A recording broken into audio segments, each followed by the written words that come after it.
Well, I wrote a lot of notes here. I've got more there, but it was impossible to write them, and I got bored also. So I will try to say whatever I remember, and maybe we'll have a dialogue. I will start with something that Philip Hill commented and inspired my head to further thoughts. When we were talking about the breath, because this seminar is part of the series we started last year, the object of the respiratory drive, the breath, and the subtitle is, I forgot it, it's the Aposiopesis of Calligraphy, how calligraphy is silenced. I referred to something else that I said to a different seminar, that what is actually repressed is desire. We construct our desire by what is, through this repression we have, what we lose is our desire. And referring here, it's desire, it's a way of life.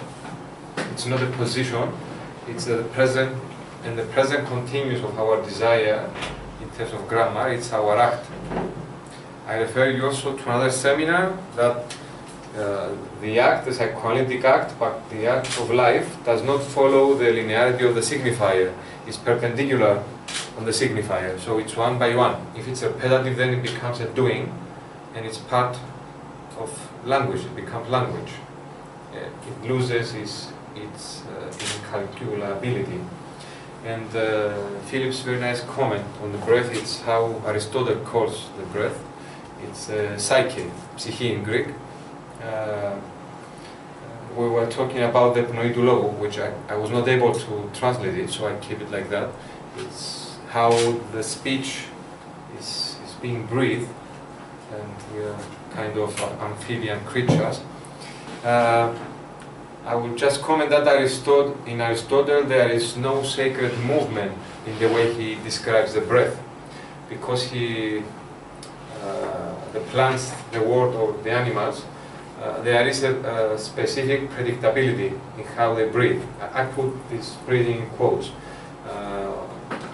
People in our encounter with language and what is beyond calculation, we don't know what's coming in later. The only repetition is the drive. But in our practice, there is no fixed solution for the analysan beforehand. If we have that in mind, even if we orient the treatment into whatever we orient the treatment, there is no way to know what the analysan will choose. They might choose their symptom, but they will be responsible for their own life. So that's what I call by sacred movement beyond calculation. I believe that's my definition. That's the difference of the breath as an object from Aristotle to what I'm referring here. And also I wrote this in continuation with what Richard said, to make oneself a breath. I believe that the only true, well, actually psychoanalysis stops when the analysan feels good, any point they want, but let's say somebody wants to take it all the way, which I also put this in quotes, it's the place where they can breathe. Not only where they can speak, but where they can breathe. I also wrote somewhere here that we shouldn't keep as the ends of analysis that the articulation of desire. It doesn't do anything for me to articulate our desire. Articulation of desire, or a practice that does not create the possibilities of the act, I don't know if I can call it psychoanalysis. Even if the analysan refuses its own act, it chooses a symptom, but we have to create these possibilities. Just staying only with saying what is our desire, that I think keeps it on the, what Penny said to the seminar last year, keeps the analysan at the level of the complaint. We are still talking about jouissance, so they don't go beyond that. I gave Angelo something there so he can read it if I forget it, because I think it's important. I believe that psychoanalysis is an intimate practice. There is an erotic connotation there, but I want to remind you of the incarnation of the signifier, and also how Lacan speaks of this, the counter of the signifier in many of his seminars. I have in mind the psychoanalytic act, the ethics, and the knowledge of the psychoanalyst. And also in our practice, when we cut, when we make some sort of intervention, even if it's at the level of language, the analysant feels this intervention on their body, because organism and body, as we can see them differently in something else, as I said, in the anorexia, we treat always the obesity, even if there's a skeleton there. The signifier grounds our existence, but when we make an intervention, they experience it on their body. This is what makes them think. So it's a kind of a touch. When we speak in psychoanalysis, it's a touch. And the orientation, it's silence. The orientation of the act, it's silence. To act, you must be silent.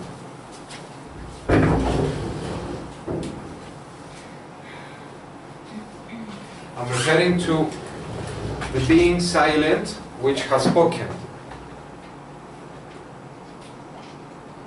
I have spoken and now I act.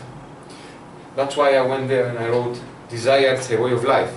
I also disagree with many analysts that say, oh, it's a position for me, and I can do the position of, I can hold the position of the psychologist, the position of the psychoanalyst, or whatever. Yes, these are positions, but desire cannot be a position. It's something you discover, you live by it. It's your compass in life. You cannot just utilize it only in the sessions. In the sessions, as an analyst, it has a specific function, but desire as such, it's a way of life. If we elaborate our desire, then drive is something that reminds us if we went, let's say, astray. We return to the drive when we lose our orientation in terms of our desire. The drive is not something evil.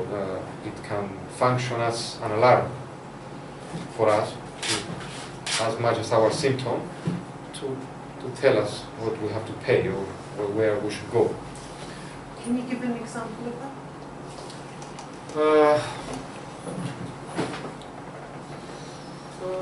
Okay, one more simple one.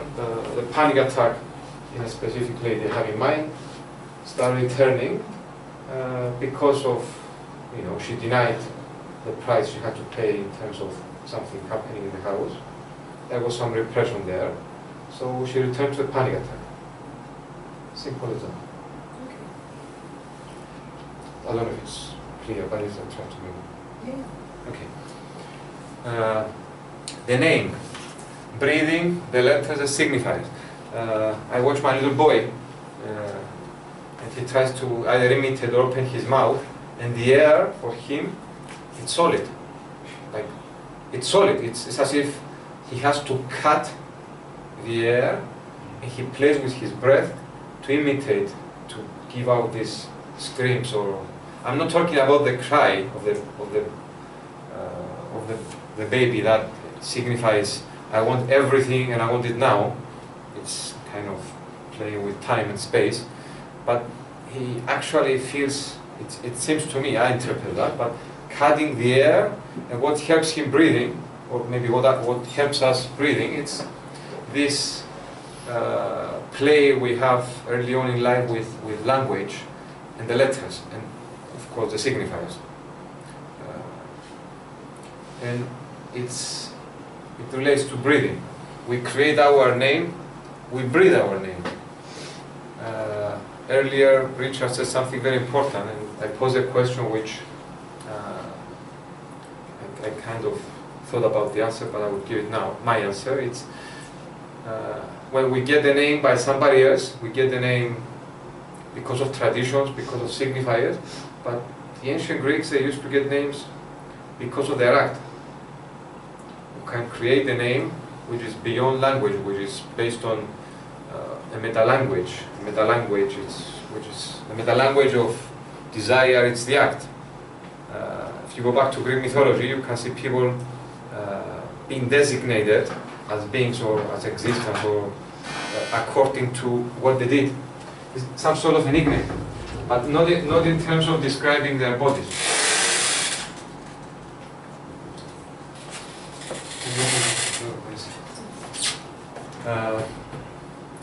So I wrote here again, we are the act that has no name. This is what we are. We are the act that has no name. And I think it's a big issue for each one of us. I think it carries a big responsibility and a big price to abandon whatever names we have and try to get a name according to our acts, whatever that is, or those are. I disagree with there is no meta-language. I believe there is a meta-language, and I'm taking the language literal, as I will use the word literal, not in terms of liter, but in terms of adding to the metaphor, metonymy.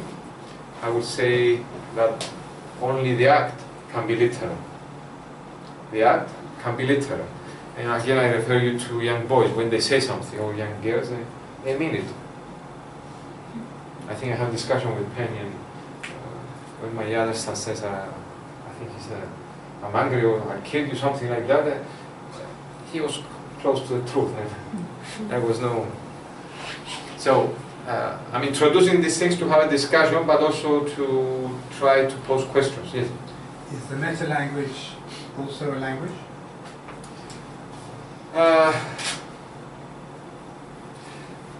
I think to have it's a language beyond the other.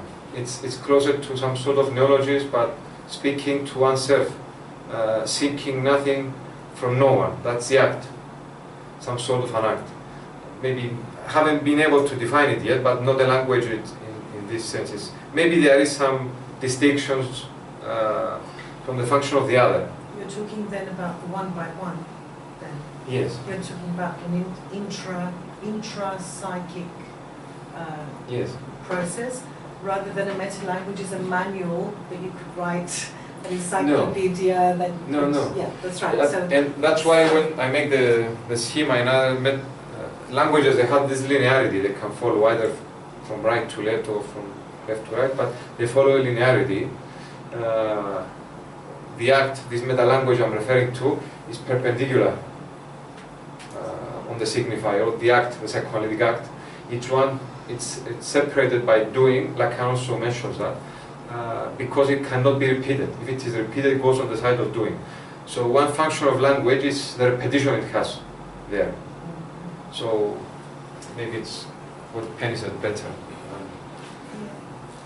Also, we can refer to, then we are talking about maybe some different sort of being.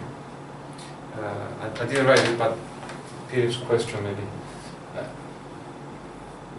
I wrote it in our seminar. That's in physics. ERG, it relates to energy, but it means ergon, means it relates in Greek. It's Greek, but this they have in English also. ERG, and of course on means being. The being of the act, which it has appears and disappears. It's closer to the feminine realm, and it's also close to this, the body of desire, and we are kind of doomed. We can relate it to psychosis as well, also how the psychotic functions. And it's a question of how to ground and be able to live with this. So it needs a very strong ethic and dedication to whatever act. Also, it leads us to the structure is the body. I observe a lot of confusion in relation to the structural diagnosis. I agree with what we said earlier, taking time to make a diagnosis, but I will bring some Latin American colleagues that they train their psychoanalysts in first to make a diagnosis, and then to proceed with whatever interventions they do. From my practice, that take a very long time. So what do you do with this material that they bring you? Either they do the diagnosis very fast or whatever. I believe that as a new generation, one of the things we have to do is to practice from the opposite. We practice session by session with the material that's provided, and maybe one of the ends of the analysis, in addition to other stuff that we said, would be exactly the formation of the structure. What you're talking about there is kind of an algebraic, yes, quadratic functions. Yes. So if you're enabling the subject to rearrange their signifiers towards the clarification. And quadratic functions are basic mathematics, they're not advanced level mathematics, so that should reassure you a little bit. And also, it's the shift in the practice changes from the analyst being at the level of to diagnose, from him functioning as something else. I believe that this is one of the last things that we should make. I believe we have, of course, we have to have something else to ground our ethics and our practice, because the structure is not only structuring. You've just invented a really good way to orient people. Do you do mathematics? Thank you. Yeah. I had it in mind. Give people a few lessons in algebra, go through some algebra, quadratic simultaneous equations, and that will give you a framework of the transposition that can happen. That's great. I had a question, and I think you just answered it. If this desire and the act is related to any topology, and then you said about the structure that is formed, that reminds me of a topology, this structure. Yes, there is topology, but I was looking at the theory of plasma. I keep saying, sometimes, not always, I keep saying, how you call Brichtis Brichtis is somebody. Brichtis is somebody who makes you want to explode, like suffocating. Somebody suffocating. Yeah, I keep referring to the ergon, but to the plasma. Suffocating. I believe it's a nice, concerning what I'm saying. We are not going away from topology, but we are going to a topology that is in movement and it keeps the unpredictability. We have to have faith in unpredictability. So you can think of thunder. Thunder, it's a plasma. You don't know what shape and where it will open and how. So it has movement also. Movement is involved. So for me, this is some sort of topology. Also, the emphasis, that's the second difference. It's not so much on the drive. Of course, we are dealing with the death drive, but we are dealing with the death drive to go towards life. We're not dealing with the death drive just to keep people in analysis for 50 years. You know, we have to deal with, find a way to deal with the difficulties of life, and sometimes in analysis they get caught into this listening the complaint too much. Our interventions can go even on the graph of desire of Lacanian. You can mark the jouissance, you can mark desire. So we should, give more emphasis on the way of life. I don't know if I answered your question. Okay. If not, we can continue. We said about the creating body. The act, in creating a body, the act replaces the image. We can go back to the Byzantine times, that they were really good with calligraphy, but also the prohibition in Islam. There was no image of God. That's why they developed calligraphy. So we have calligraphy instead of the image, instead of imago. We can make a lot of questions. We can ask a lot of questions from this, about the ideal ego, the mirror stage, whatever. But I want to refer to kinesis, to the movement. the constant movement. Okay?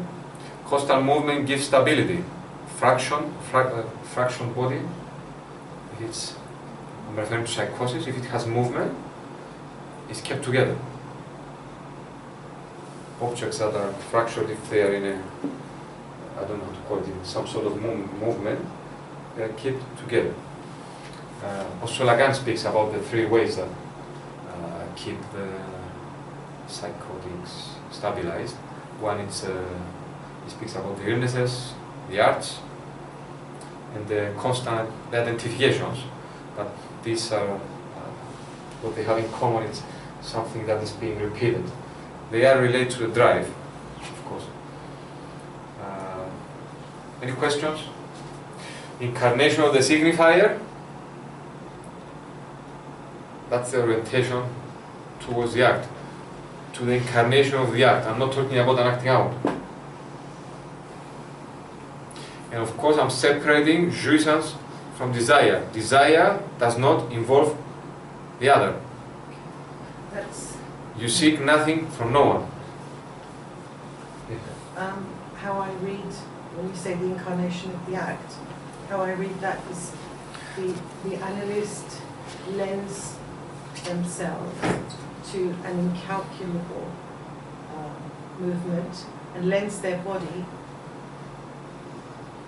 to let it happen. So the analyst as a personality has to step out of the way and respond in a way that is called for by the peristasis, by the particular moment of what's happening there. So it's a kind of depersonalization that the analyst has to be able to bear, because it's not something, it's not a technique or a strategy that the analyst can have calculated and formulated in advance. Does that chime with what you're saying? Yes, but while speaking, I remember something else. We are talking here in this act not about the other, but about the alien. I want to remind you that the concept of the other was developed by the philosophical concept of the same. I think a few decades before Lacan puts it together for psychoanalytic purposes. But we are referring to the xenos, which Freud mentions. I think it's unheimlich. But the alien, and I would like Angelos to say a few words about this, if you remember our discussion. Yeah. Our symptom is actually reducing the alien to another that we know about. An alien is an radical other. It's an enigma. It's the desire itself. Yes. And concerning the incarnation of the word, I will. That also I said to another seminar, but I will refer back to the three ways approached by three sacred traditions, by Protestants, Catholics, and Greek Orthodox. There is the symbolic dimension in Protestants, it's just symbolic. There is, it becomes flesh and blood of Christ in the Catholic communion. And also I had the speech with this very sleazy Greek priest, and he told me, we don't know, it's a mystery. So I kind of like that. Psychoanalysis is a mystery, that's the alien. The act I'm talking about relates to that. Can I ask if the alien other is the other of jouissance? I don't know. No. The alien relates only to desire. Yeah. It's jouissance. Jouissance comes on the side of language and repetition. It's not original. It's the subject is driven. Whereas this is, and Lacan talks in seminar, I think it's seminar 11, where he talks about the ethical status of the unconscious. You know, in the parapraxis, when we make a slip, it's when we're in bad faith in some way. It's when we're giving up on our desire.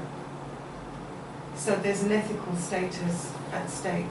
So it wouldn't be the other of jouissance. So the enormous programs we have to contact alien life is on the side of desire, not on the side of jouissance.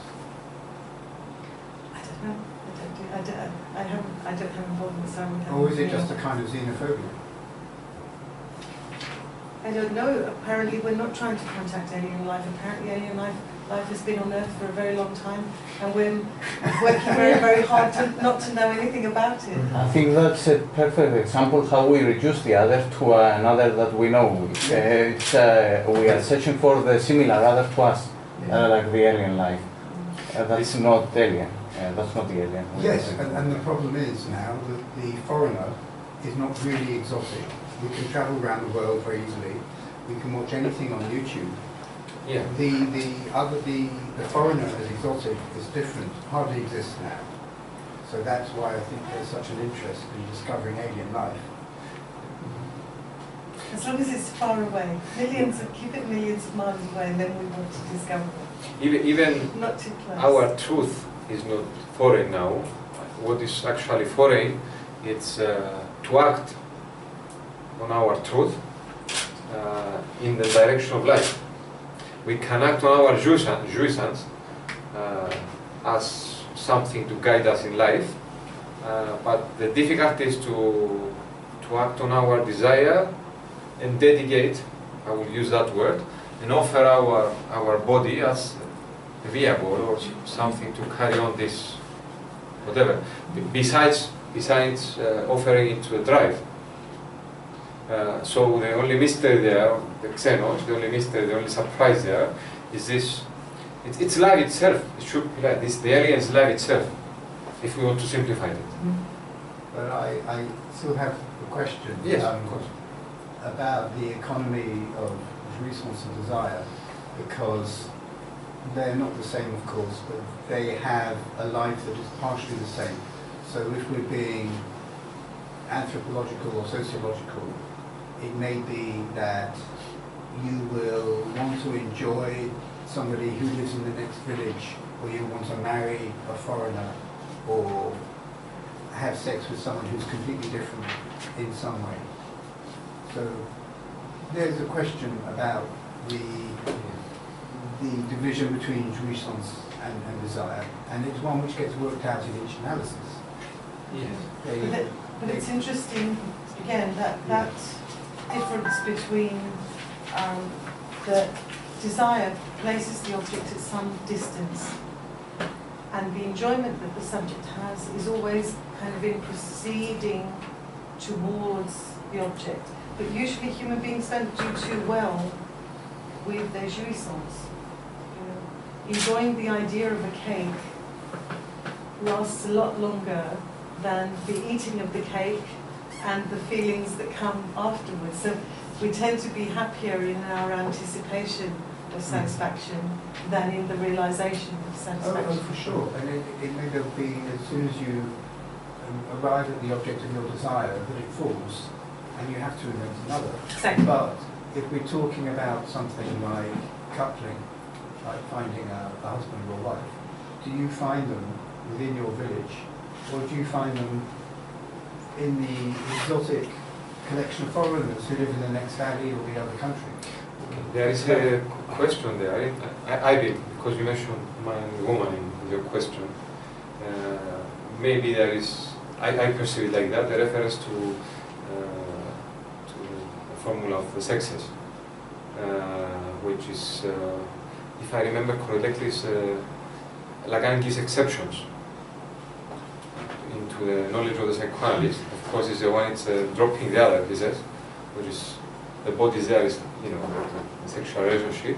But in the same seminar, the knowledge of the other, there is something beyond the drive, that the body is not in need.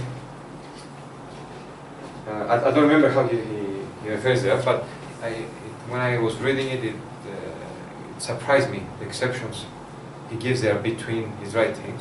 So I believe what I'm saying here is on the side of that exception and creating what we need to live. That's what we say here is not something abstract, but what is necessary, as you said, for every analyzer to invent something unique, maybe, or not, to invent what is necessary for him or for her to live. And if it's necessary to go to this side of whatever, the mystery of the alien, which is a unique creation, or the act of creating a body all over or whatever, that's still on the orientation of life. But there is a lot in your question. We can speak also about sexism. I think you should do that today. What you referred previously, I think it's supported by the fantasy. Yes. Once you support something with a fantasy, then desire gets interpretation into something specific, and it is not that. So it's not foreign. Right? That's my opinion. You know, and also the drive in what we say. I don't remember where I found that Lacan, but my interpretation, of course, what I read, the object there is to stop the entrance into the nothing, into the apiron, into the feminine. So it goes around it to be circulated. And the side of the drive on as a support to desire, it goes, and that's where we go with the double that Jacques-Alain mentioned earlier. The double is removed, so the hysteric or whatever, the subject encounters the gap which is necessary for desire, but I believe the drive has to go through that hole, through that emptiness, through that feminine space, precisely to experience the anxiety of countering their own objects, the powerful objects of desire. The drive actually is kind of the double there, stops the possibility of desire. That's another way to speak about psychoanalysis. So we've got I want to read you something actually. It was too big, I couldn't put it there. Usually I don't read in my seminars, but kind of like this one. Psychoanalysis is an intimate practice. When we cut, I said it earlier, but it's at the point that we touch the body of the analyzer. If the incarnation of the word is literal, and it is because it takes over the flesh, then the orientation of our practice ought to be literal as well. Truth cannot be considered as such if it is not accompanied by the act. In the knowledge of the psychoanalyst and in the ethics seminar, it is about the binary faith or arts. It's a very important binary even before Lacan about religion. The conflict in the religions. Is it faith that will save you, or is it your acts? And Lacan mentions that, I think I found it in 2 or 3 seminars, or maybe it was in the same one, but I can give you notes another time.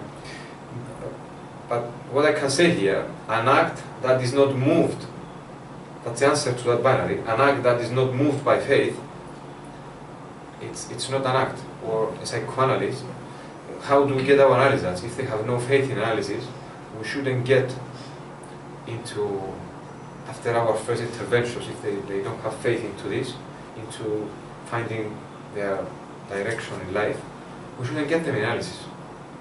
It's about faith. It's an act of faith, yes, psychoanalysis is an act of faith. And you cannot separate the two. That's what makes it a risk. Yes. Yes. You can't practice psychoanalysis on the basis of all the experiments which have shown you this is how it's done. You can't. It's a different relation to time and different relation to your.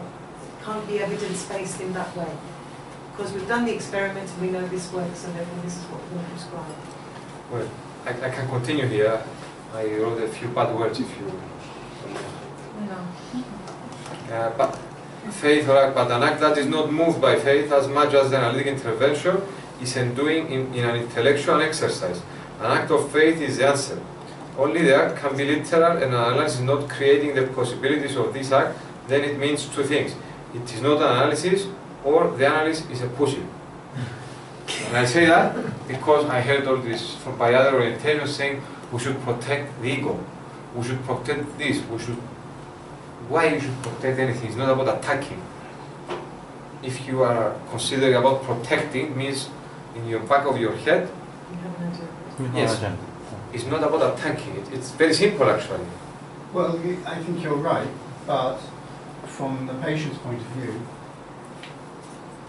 when the workers progress, sometimes only a little bit, the patient will often say, this is all very well, but I have to stop coming to see you now, because if I don't, my marriage will fail, or my my boss will kick me out of my work. Yeah.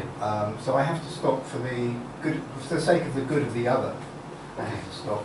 And it's something to do with the analyst representing the little object A, the object of desire, and that can have a persecutory effect. It can be imagined as an attack. I like what you said, and I think it's a good analysis because they choose not to suffer. But actually there's also, remember that the analysis is the work, it's the analysand's work. And the analysand has to manage their own life and what they can support. And they may not be quite ready to be as radical yet. Not because they're saving the other, but because in their own psychic economy, they're not yet ready to be more radical. And they may well return to analysis at another point when their circumstances are slightly different. And I say this from a personal experience. My first analysis, my first entry to analysis was on the birth of my daughter. I had a 3-month-old baby when I entered analysis, and I'm glad I didn't have a Lacanian analysis at that time. And I was very aware, I was very careful about what I allowed to change, because I had a baby that I wanted to raise, and I didn't want my status quo to change too much, too quickly.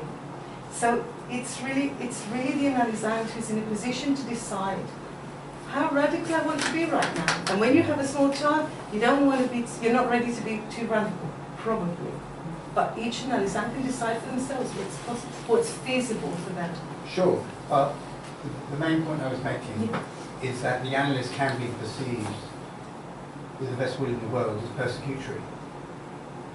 So there can be a defence which the patient has to construct.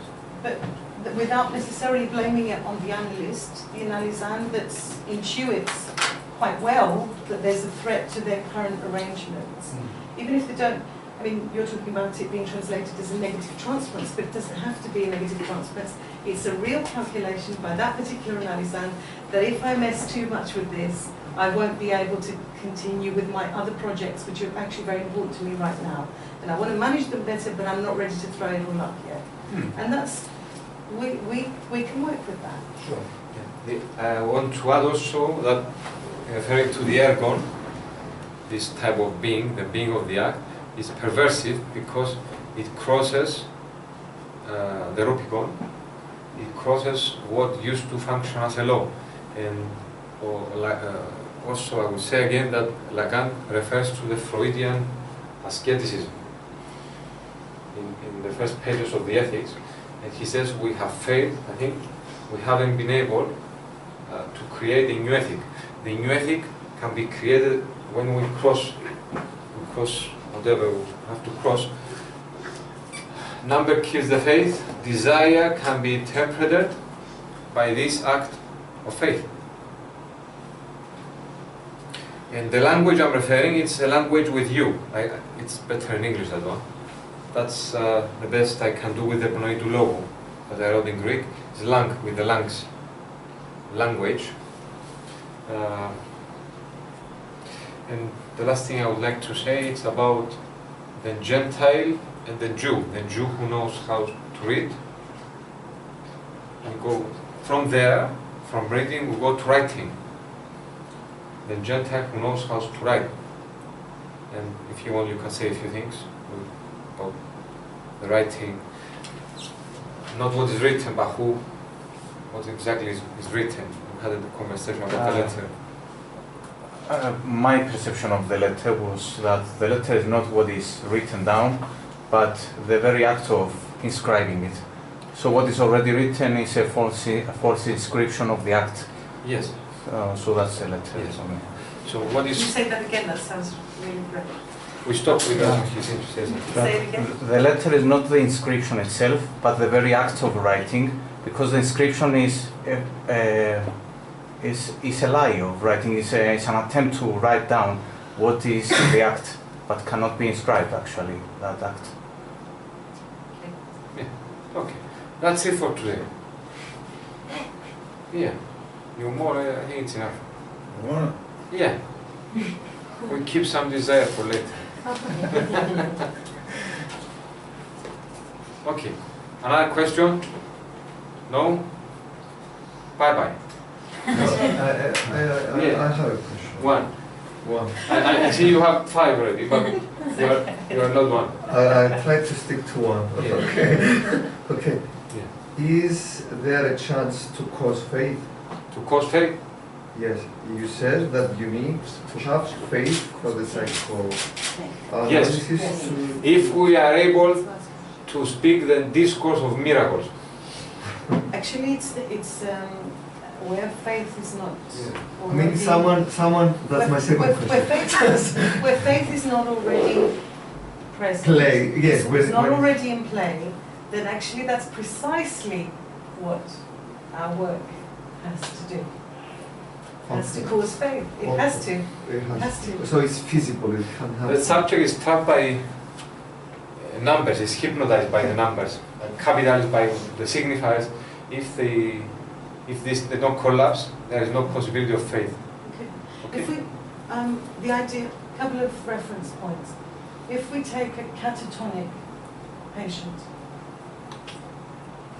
patient will demonstrate radically that without an act of faith, you cannot even get up out of bed or out of the chair. You cannot, without some vector, that you have some faith that I go from here to there and the floor is going to support me and, you know, I can, whatever. You cannot move. Absolutely nothing. So, faith has to be a working proposition in the most minimal sense. You can't do anything without an act of faith. It's not possible to make any move, not even to pick up a glass of water. Okay. Is it the death Drive. the work on the death drive that will cause a faith? It's more, really, you don't really solve anything by negating the bad thing. What you can do is demonstrate that you're not intimidated by that and you're free to move in the direction of desire.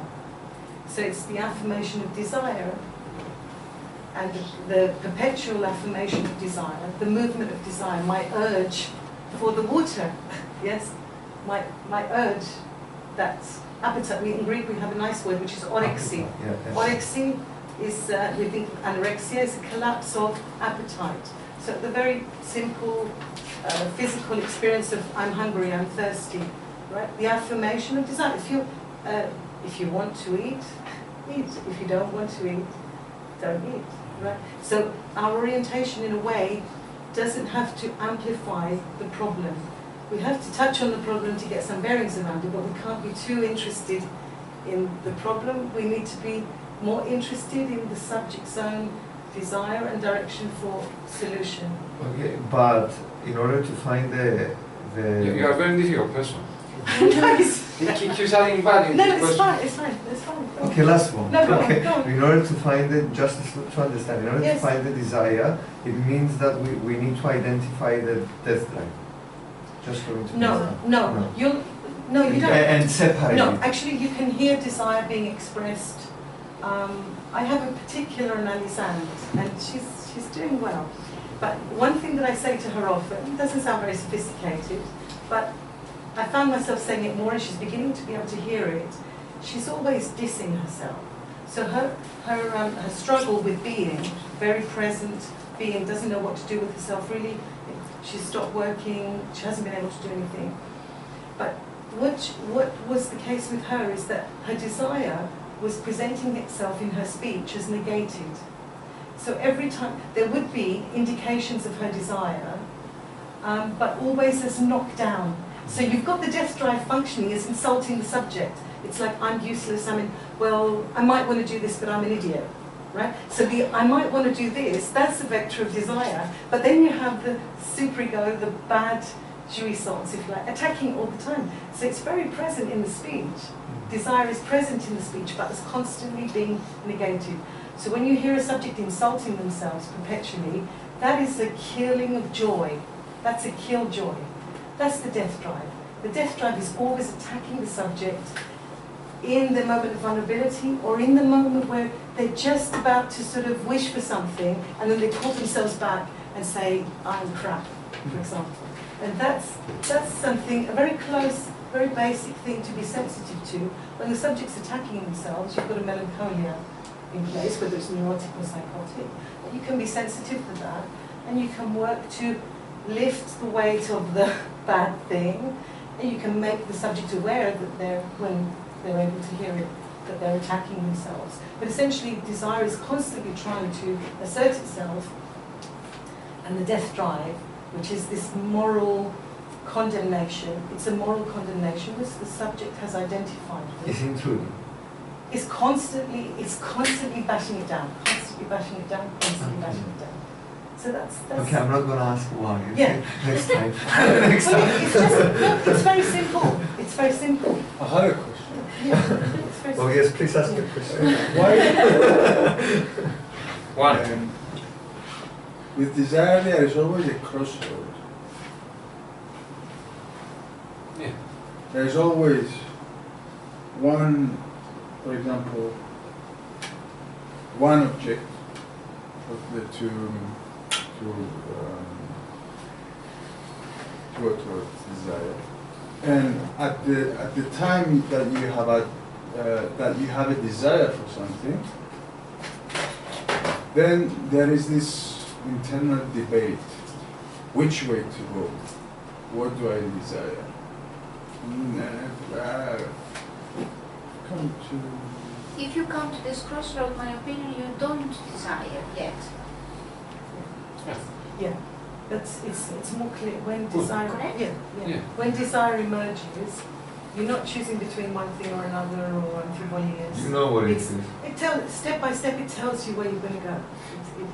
It leads you. Your desire is something that's capable of leading you in a good way, and it should feel okay with each step that you take. If you are not hypnotized. Well, you are hypnotized. By the numbers. Yes, okay, because that's what you're coming away from. Because when you're hypnotized, you're precisely following indications that's on the basis of the desire of the other. It's not coming from you. So when you pick up a drink to drink, it's not because you are thirsty or you want. You're doing it because of some compulsion. You know, socially we sit around, we drink, so we drink some more and we drink some more. Not because we really want to, but because there's something else. And your question is very simple. If the subject is doing that, that's how they've been trained by their experience. That's all. You know, you speak Greek because that was your environment. That's what you learned. In a way, it's not a mystery in that sense that we're talking about. Why does a subject do that? It's a bad habit that they learned from a very early age, and they haven't yet invested another way of organizing their life. I would say in the most basic way. It just happens to be that's how they learned to treat themselves. That's it. Okay. Two notes by me are that the cure, in what I'm referring here, is to cure the veil that disables desire. And the breath, as an object, you cannot remove it because it's as an object, it has, as an object, because object A, in relation to the respiratory drive, it has movement. It's not outside in the sense it can go inside, outside. It's a play with the. You have to learn how to play with the word. Τον κόσμο. The breath. It's as if speaking to the word. A place from where you can breathe. Something like that. It's also you finding an interesting definition for this breath as drive, because that's the definition of drive in Seminar 11, to make oneself shit, to make oneself sucked. Now you come along with this to make oneself a breath. Yes, that identification with the breath. I'm referring to identifying with the breath. To identify with the breath, one of my analysts said something recently, which is, I really liked it, and it's what I had in mind, but I didn't say anything to her. She says, she was speaking about her, not about her analysis, about analysis in general. She says, yeah, but to practice psychoanalysis, you don't need a body. She got something there, but to identify with that breath. It's a breath of life, basically. Well, I'm not talking about, something spiritual or anything, which life itself has this spiritual dimension, whatever we do. I mean, it's life, it's our mystery, but we have to find not only from where we can speak, but mostly from where we can recite. I'm using this word which is related to prayer, where we can recite our breath and breathing. We think that it's something that we learn, but most people, they don't know how to breathe. I'm not talking only about the Lacanian body. The body signifies how we breathe, but this flesh also, how we breathe. So it's very difficult to subtract ourselves from the matrix. I think that's a legitimate drive. Yeah. Very close to it, I guess. Okay. One of the indications of desire is the defending one's breath. Yes. Okay, let's stop with this. I like. Yes. We try everything when we approach that moment of the breath to drown it. Okay. Thank you for coming. Very nice seeing you. Nice questions. I have a lot to think, and I hope you get to board. Well done. See you next time.